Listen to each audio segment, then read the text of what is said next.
নমস্কাৰ, সকলোকে সুপ্ৰভাত জনালোঁ। ভিডিঅ'টো ধোৱা হৈছে কাৰণ আমাৰ ইয়াত আজি বহুত কুঁৱলী।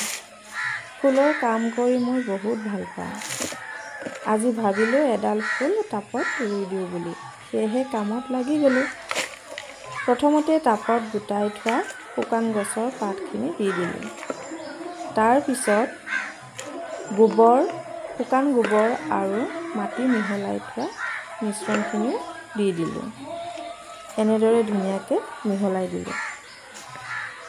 এতিয়া ফুলডাল ৰুই দিম মই।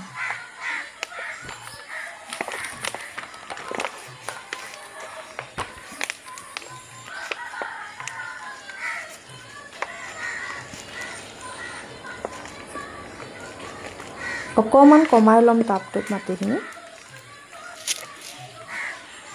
সেয়া দি দিলোঁ মই ফুলডাল। এয়া ফুল পিছে বজাৰৰ পৰা কিনি অনা নহয় দেই, ঘৰতে মই নিজে পচাইছিলোঁ।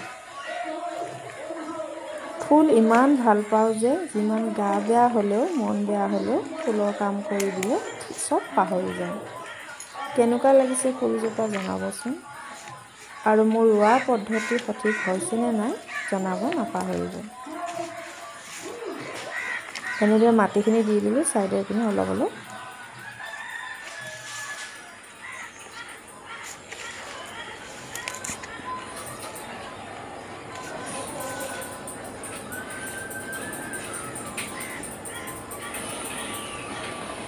ফুলজোপা চিনি পাইছেনে কি ফুল? পাৰিলে কমেণ্ট কৰি জনাব।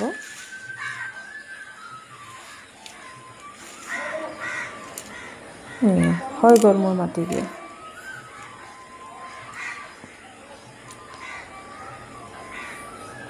এতিয়া ইয়াত অলপ অলপ পানী দি দিম মই।